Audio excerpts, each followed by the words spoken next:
Okay, today we're going to do an install of a shipping cover. This is an AR-210. We want to show you on a tower boat what's happening. What we've done here is we've set up the APS system, front cleats, the white straps go forward. That's a standard.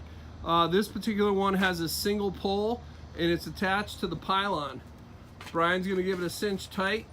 And then while he's at the pylon, our covers are rolled so that the back end is on the outside. So he's going to position this cover now. You'll notice between the two vents, there is a pylon pocket on this particular model for the tower. So what Brian's going to do is he's going to locate the pylon pocket there, and then he's going to move to the forward, or we're going to place the forward section on the bow. So you notice this boat, we're at the dealer. This has already made it through transportation.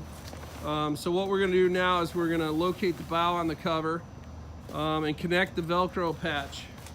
So the Velcro needs to be aligned. You want to do this before you put the back end of the cover on. And then obviously the buckle, the side release buckle will attach.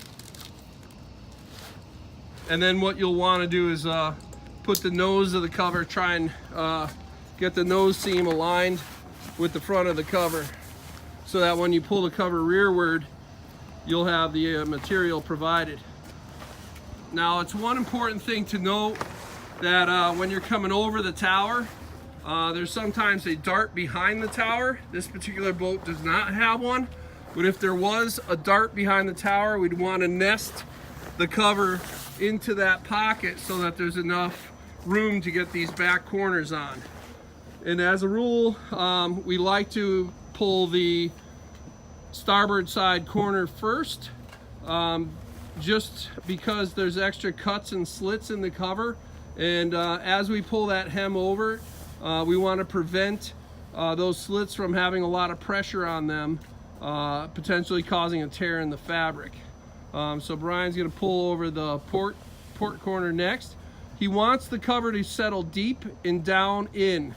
You notice that there are stern eye cutouts. So he's going to set the cover low. He's going to go around the chine.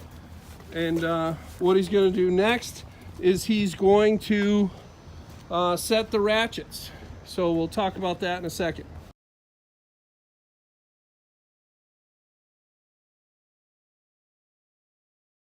Okay, so we just set the ratchet on the other side. Your cover's on.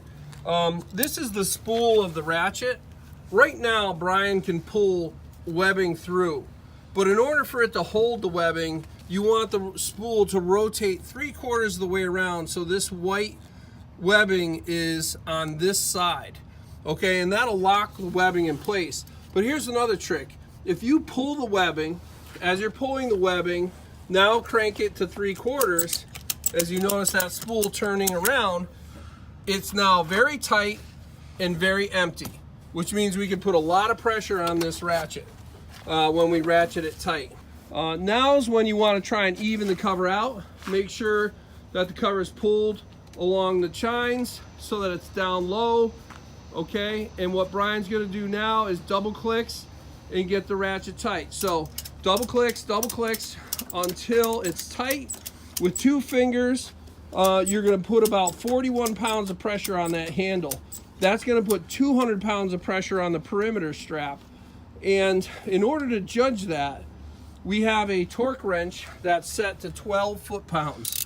We have a special adapter on the torque wrench, and the torque wrench will just mesh up to the inside of the spool. Now, you may have to adjust your torque wrench, Brian. You might want to come into the other side of it. So you may have to reverse the torque wrench, but yep, that'll work. And what he's going to do, you don't want to put your hand on the head and get a good reading. He, just by ratcheting it, now has more than enough pressure on the ratchet. The torque wrench is clicking, which means he has adequate pressure on that ratchet. Now we're going to check the other side. Okay, so he did a good job ratcheting it. It's not hard to get to 200 pounds.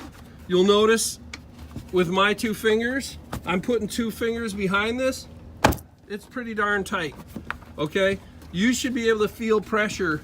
Okay, now it depends on where you are in the cover, but this cover is nice and taut, and we suggest the torque wrenches to be used.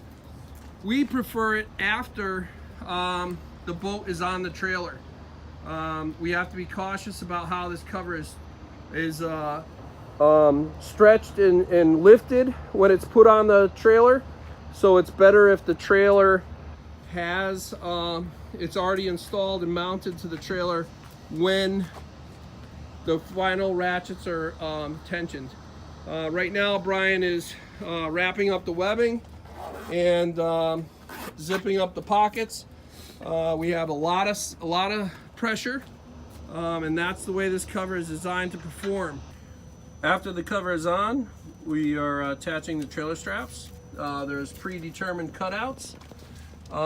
As with everything else, if there is any issues with the covers, we would like to know about it and address your issues. So there's on the poster for installation instructions, there's some names and contacts for some people to reach if you're having problems. Some of the problems we're looking for is, say these holes do not line up to the stern eyes, or the VIN cutout area is not properly aligned with the VIN plate. Something else we're looking for is if tower points aren't in the proper places, or there's a part of the cover that isn't properly matched up.